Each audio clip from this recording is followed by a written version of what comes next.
Hey everybody, I'm Joe DeGanzik, and this is Life in the Smarter Home. This is our LED lighting and other lighting Q&A episode that covers all the comments and questions that came in September 2016. We will jump right into it. It's kind of funny how as we changed our name and we hadn't covered a lot of LED lighting specifically in the past couple months, that there were fewer comments and questions that came in. But you can always email in you can obviously comment on the videos and email in directly at questions@smarterhomelife.com. And we do have additional LED lighting reviews coming up this fall. So we haven't forgotten about that stuff. It's how we started with the original name of the show, Lighting Answers, and now we're Smarter Home Life, but we still cover home automation and LED lighting and advanced forms of lighting. So let's get right to the questions. The first one is kind of interesting, actually. I kind of like the what I came up with as a response, of which I did already respond to her. And that's generally how it works when you comment or send in a question. I try to get back to you relatively quickly, and then the best, most interesting ones that would be helpful to the most people go on episodes like this one. So, an email from Susan. Hi Joe, I want to replace the light bulbs in a trophy case and a buffet. Both lights are tube shaped and are 25 watts each. So, decorative light lamps. I don't know how actually long they are, but anyhow, I can imagine. I'd like a brighter light, but need a lot less heat because the cabinets are enclosed. I use both as displays for my business. Right now I keep the lights off because of the heat. One case has wood carvings and the other one has essential oils. Glad I saw your videos on the LED Bright Stik. Thank you for your nice comments. I was thinking that could be the solution, thinking LED lights are always cooler in temperature, and generally they do. Any suggestions? Thanks.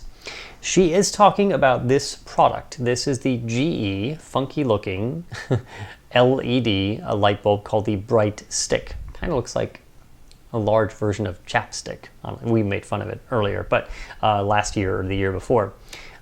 This could be a solution, but I don't know what her existing lights are. That could be a long tube shaped. They could have a candelabra base instead of this standard E26 base. It could be a number of different factors, and in general, they're going to run cooler. LEDs are going to run cooler than some sort of incandescent light bulb. But at something like this, which is a 60 watt equivalent, and they make 40 watt equivalent versions of this too, it's going to be brighter, which she said, than the 25 watts, but it might be too bright. Sometimes you need that individual adaptability via dimming and brightening. So this particular one might not be an option, and a traditional large light bulb like here's the new Cree light bulb that they just came out with, the LED for 2016, because they release one like every year, just like smartphones it seems like. That version, that full size, may not be an option for those inside display cases and the buffet because of specialty lighting. So this is where I wanted to come up with a different solution for her, possibly, and also encourage you to always think out of the box with lighting, because there are so many different options these days. That one option could be completely bypassing going with a traditional light altogether and not even using the existing like circuitry and wiring that's in that device. And I don't have it in my hands, and I'm so sorry, but it'll probably appear in like a corner or a full shot over me at this point. But strip lighting, specifically LED strip or tape lighting, is really a great way to light things up, especially display cases. I have several videos that document how I lit up my glass and metal TV stand with it, and it really makes it glow. It's quite beautiful. And there are many ways to do this for a number of different purposes: cove lighting and under cabinet lighting, and you can use it in a million different ways. The tape lighting, LED tape lighting or strip lighting, it generally just comes in a roll, whether it's a short roll or a long roll. It has adhesive backing. You can cut it to any length, and if you want it to be really smart and work with your smartphone, either Android or iOS, I think they even support Windows Phone. you can get something like the Light Strip Plus, which is what I use, which is tied into the Philips Hue bridge and the Philips Hue lighting system. But that's kind of expensive, especially if you're just doing something that's a single purpose project or you don't have any other home automation. So there's other products that I was looking at on Amazon, which are just regular tape lighting. It looks like a rope lighting, but it's not. It's just flat. And this is remotely controllable RGB LED lighting, basically, and it's color mixing, so you can mix any color and also have it as white. So it can provide nearly any color that you might need and any brightness. These type of things generally come with a remote controller that's an infrared type thing, and they basically just plug into the wall. And the one that I can recommend on Amazon that I've looked at before, and we might actually purchase it and implement it somewhere and take a look at it in the future, is about $25 for about 16 feet, 15 to 16 feet of LED tape light, which is great. And these products are generally very bright. They're wonderful. I have a friend of mine who actually manufactures his own because he does a lot of work in local clubs, high-end clubs and restaurants. And it's wonderful stuff. It's old technology in a way. This type of product has been around for 5, 6, 7, 8, 9, 10 years plus. What the companies like Philips have done is integrate it with home automation and made it easy. And thus it's cheaper to buy it the old-fashioned way and just have like an old-fashioned infrared remote, and you can have a lot of different effects for it. Generally, the LED tape lighting is also waterproof, so if you want to use it outside, it's totally fine for use for outdoor applications. The controller, the electronics have to be in some kind of weather-tight enclosure, but otherwise the LED strip itself is waterproof, so that's pretty cool. So that's a solution for you, and two different solutions. If you want to get into home automation, that's one kind of more expensive, and the other one is a little bit cheaper, but still pretty cool and might provide you great results. Then you can adjust the type of light and the brightness of it completely to your liking.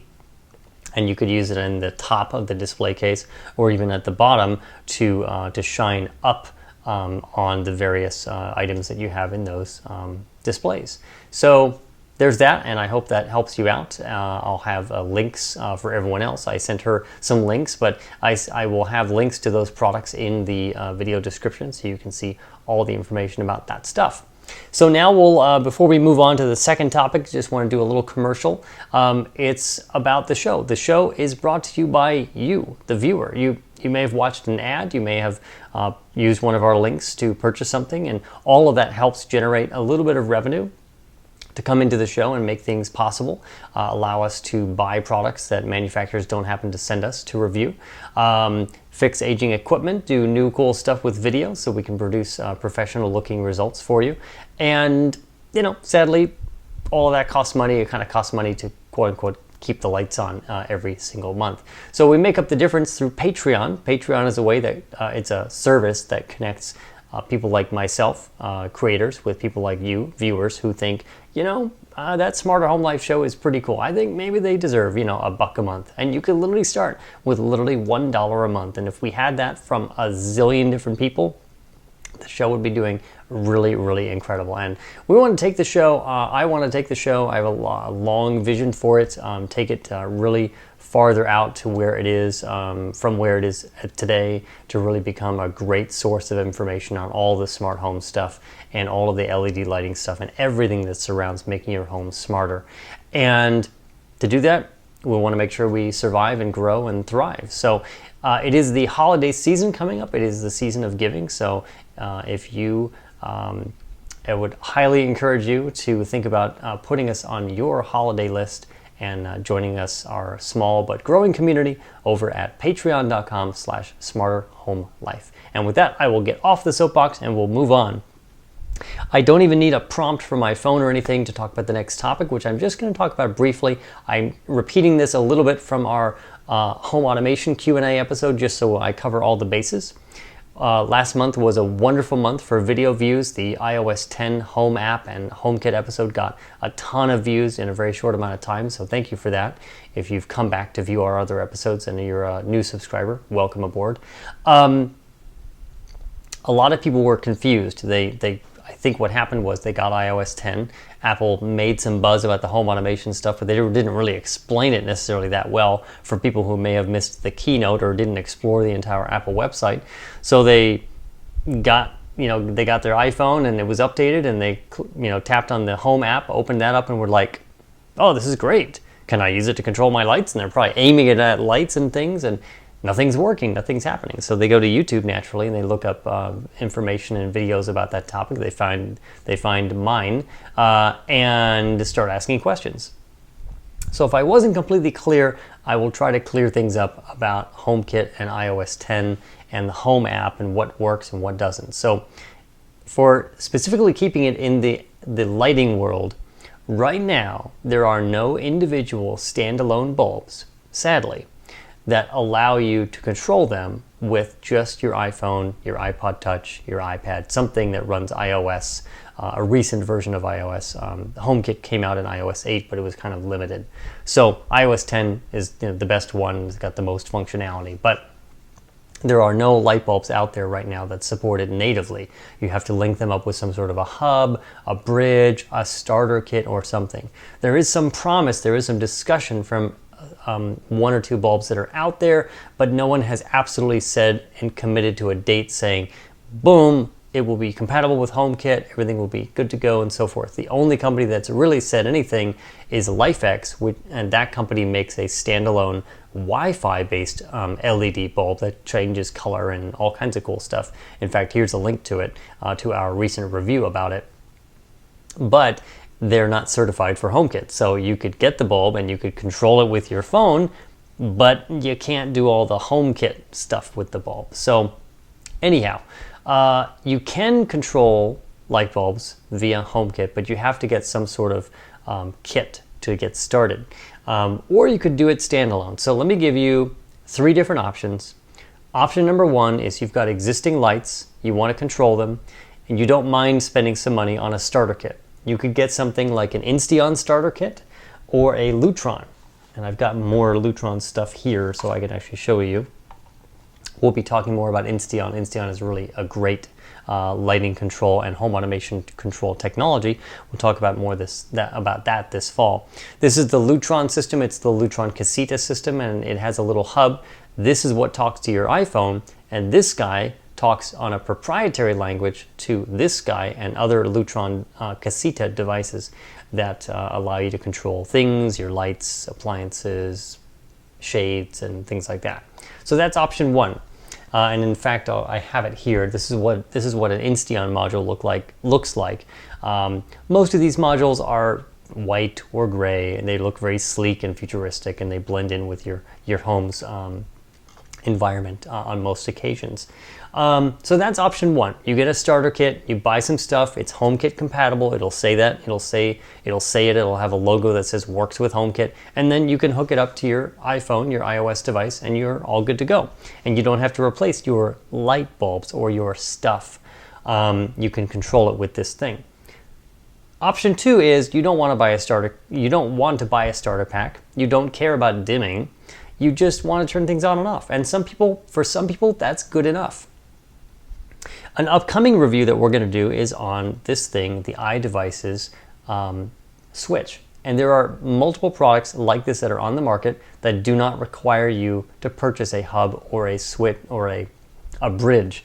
And so basically this is a standalone product that you can control lights, fans, small appliances, and so forth. It has a little light strip on the front that you can change the color of. It acts as a night light, and it'll directly be it's directly controllable right from your iOS device. No hub required, no bridge, and you could just buy these things like one at a time. I think they sell them in multi-packs too, but you could buy this as a one-off, and there's a few different companies that make stuff like this. We'll have a link to, you can in the show notes about it, and we'll be reviewing this later this month, October 2016.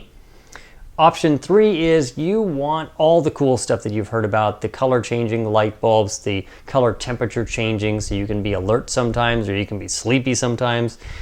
It's a little more involved than that, but you want the whole enchilada, right? So you want Philips Hue, you want this stuff.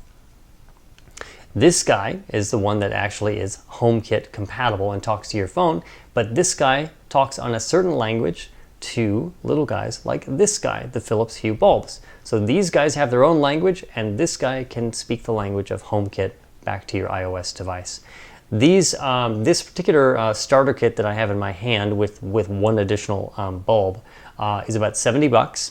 Allows you to get into the Philips Hue system, and then if you want to add more color changing bulbs and fancier bulbs, because this bulb that I have in my hand is just a dimmable white, like a soft white LED bulb, but they have fancier bulbs and many different options and light strips like I talked about. So this is the Philips Hue system, so that's option 3. And we're hoping that one day soon it'll probably be an announcement at CES 2017 in early January that there will be individual LED bulbs that have the smarts and that also have HomeKit compatibility built right in, so that if you don't want to change out your existing lights, or you don't want to buy a starter kit, or you do need dimming, that all of that can be rolled into one package and you could do that one at a time. So that's my quick explanation on all that stuff. There was some confusion with that episode and with the explanation there, so I hope that maybe cleared it up. If it didn't, of course, reach me at questions@smarterhomelife.com. That is the best way to get me. But if you make a comment or send a smoke signal or some other way, I will probably get it and reply to you. And then if it's a really helpful comment to a number of people, then it'll probably go on a Q&A episode in the future. So that's the end of the episode. I think I went through all the different topics and we are done. I'm Joe DeGanzik, reminding you to make your home a little smarter every single day. Thanks for watching, and I'll see you next time.